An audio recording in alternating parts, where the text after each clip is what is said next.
কার্য উপদেষ্টা কমিটির প্রথম বৈঠক হয়েছে। এটার সভাপতি মাননীয় স্পিকার, সদস্য মাননীয় প্রধানমন্ত্রী, বিরোধী দলীয় নেতা এবং আরও বিরোধী দলীয় চিফ হুইপ, আমাদের চিফ হুইপ, হাউজের চিফ হুইপ এবং অন্যান্য আমরা কয়েকজন সদস্য ছিলেন। আমাদের মাননীয় মহাসচিব আমির খসরু মাহমুদ চৌধুরী, ল মিনিস্টার।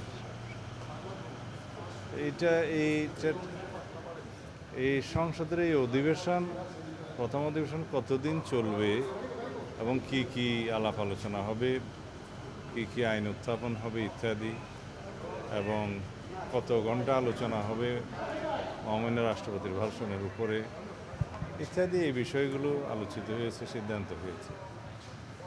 তো 15 তারিখ কালকে সংসদ অধিবেশন বসবে সকাল 11টায়।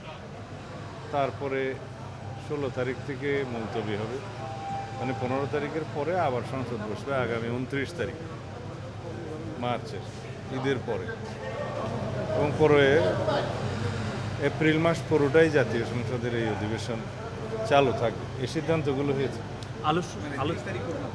সূচির মধ্যে কি কি ছিল, মানে কি কি নিয়ে আলাপ? এগুলোই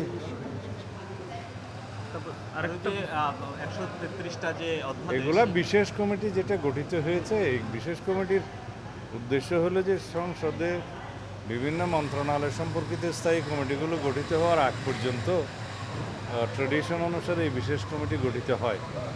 তো অধ্যাদেশগুলো, বিলগুলো যেগুলোই আসবে এগুলো বিশেষ কমিটিতেই পাঠানো হবে, সেখানে যাচাই বাছাই হয়ে তারপরে রিপোর্ট আকারে সংসদে উত্থাপিত হবে। এই অধিবেশনে অবশ্যই সম্ভব, এগুলো বিশেষ কমিটিতে যাবে। এটা কালকেই প্রস্তাব উত্থাপিত হবে, ল মিনিস্টার উত্থাপন করবেন। তারপরে বিশেষ কমিটিতে এগুলো আলাপ আলোচনার পরে রিপোর্ট আকারে সংসদে পেশ করা হবে, এটাই নিয়ম।